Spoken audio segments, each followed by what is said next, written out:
नमस्कार साथियों, आप देख रहे हैं नेशनल जनमत और मैं हूं विनीत। मध्य प्रदेश लोक सेवा आयोग की एक ऐसी कारस्तानी मैं आपको बताऊंगा जो सुनकर आपकी आंखें खुली रह जाएंगी।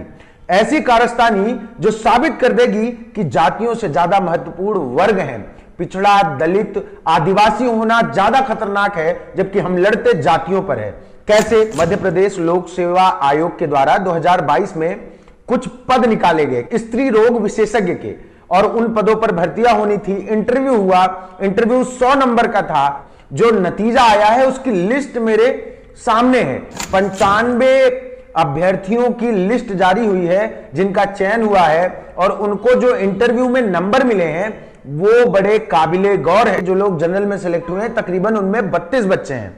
उन 32 बच्चों में इंटरव्यू में 89 से लेकर कम से कम 75 नंबर हर छात्र को इंटरव्यू में 100 में से मिला है। अब आइए पिछड़ों पर। ओबीसी के 21 बच्चे चयनित हुए हैं, उसमें से कोई भी बच्चा इस लायक नहीं है कि उसको इंटरव्यू में 55 नंबर से ज्यादा मिलता। 55 से लेकर 21 बच्चों की जो लिस्ट है उसमें सबसे कम 38 नंबर इंटरव्यू में दिए गए हैं। अब आइए एससी पर। एससी के 25 बच्चे चयनित हुए हैं और उसमें सबसे ज्यादा नंबर जिस छात्र को मिला है उसको इंटरव्यू में 49 नंबर दिया गया है, और सबसे कम 34 नंबर। उसके बाद आइए आदिवासियों पर, एसटी पर, तो आप पाएंगे कि 17 बच्चे चयनित हुए और उसमें थोड़ी मुरव्वत बरती, 60 से ऊपर नंबर दिया। जो सबसे ज्यादा नंबर पाने वाला बच्चा है 63 पाया है, लेकिन सबसे कम नंबर 32 है। नेशनल जनमत का सवाल यह है, अगर कोई बच्चा ओबीसी, एससी, एसटी में इस लायक नहीं था कि उसे इंटरव्यू में 55 नंबर से ज्यादा मिल सके और खींचतान के किसी एक को 60 नंबर, 63 नंबर मिल जाएं, तो बाकी सवर्ण बच्चों को कौन सी गुट्टी पिलाई गई थी कि उन्होंने इंटरव्यू में बिना किसी मशक्कत के बड़ी आसानी से 89 नंबर प्राप्त कर लिए? क्या इससे साफ तौर पर जाहिर नहीं होता कि इंटरव्यू के जरिए कितना बड़ा खेल चल रहा है? इंटरव्यू के नाम पर कितना बड़ा जातिवाद चल रहा है? इंटरव्यू के नाम पर किस तरीके से बच्चों को बेवकूफ बनाया जा रहा है? इंटरव्यू के पैनल में सवर्ण लोगों के सिवा क्या दलितों और पिछड़ों का भी प्रतिनिधित्व होता है? इस लिस्ट को देखकर तो साफ तौर पर नजर आता है कि नहीं होता है, लेकिन उनकी जाति देखकर सवर्ण एग्जामिनर जो इंटरव्यू में बैठा होता है उनका नंबर कम कर देता है। और ऐसी घटनाएं सिर्फ यही नहीं है, यहां तक कि यूपीएससी की परीक्षाओं में कई बार ऐसा देखा गया है कि इंटरव्यू में दलित और पिछड़े बच्चों को नंबर कम देकर उनको एग्जाम से बाहर कर देने का रास्ता निकाला जाता है।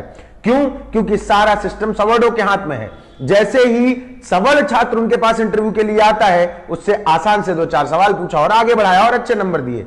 लेकिन कोई पिछड़ा दलित आ जाए तो उसको किसी भी तरीके से कम नंबर देना है, यहां तक कि सवाल पूछने की जो उनकी फ्रीक्वेंसी होती है और उनका लेवल तक घटाया और बढ़ाया जाता है। आप समझ लीजिए कि इंटरव्यू के नाम पर कितना बड़ा घोटाला किया जा रहा है पिछड़ों, दलितों और आदिवासियों के साथ, जिस पर हमारी, आपकी, किसी की नजर नहीं है। हमारी एक ही अपील है कि जब इंटरव्यू में इतना बड़ा घोटाला हो रहा है तो इंटरव्यू जैसी चीजों को बंद किया जाना चाहिए, और सवर्णवादी मानसिकता की सरकारें इसे कतई बंद नहीं करेंगी। ऐसे में ओबीसी महासभा मध्य प्रदेश जैसे संगठन जो एक आधारभूत तरीके से आवाज बन रहे हैं पिछड़ों की, दलितों की, आदिवासियों की, उनको ये बात सामने रखनी चाहिए और तमाम प्रदर्शनों में इस मुद्दे को जोर शोर से उठाना चाहिए कि तमाम बड़े पदों पर होने वाली भर्तियों में इंटरव्यू को बंद कर दिया जाए। जहां भी लिखित परीक्षा होती है वहां दलित पिछड़े वर्ग के छात्र अच्छा नंबर लाते हैं, तो ऐसा कैसे हो सकता है कि इस वर्ग के बच्चे इंटरव्यू में बिल्कुल ही पीछे रह जाएं?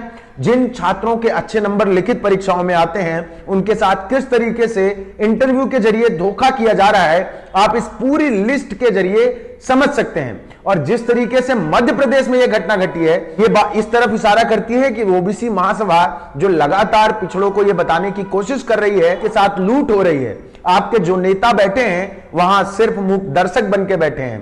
कहने को मुख्यमंत्री पिछड़ा जरूर है, लेकिन उसकी मानसिकता पिछड़ी नहीं है। वो अपने आप में सवर्ण है, उनको कोई फर्क नहीं पड़ता कि किस तरीके से इंटरव्यू पैनल में बैठे लोग पिछड़ों और दलितों का हक मार रहे हैं। बाकी बने रहिए नेशनल जनमत के साथ। धन्यवाद।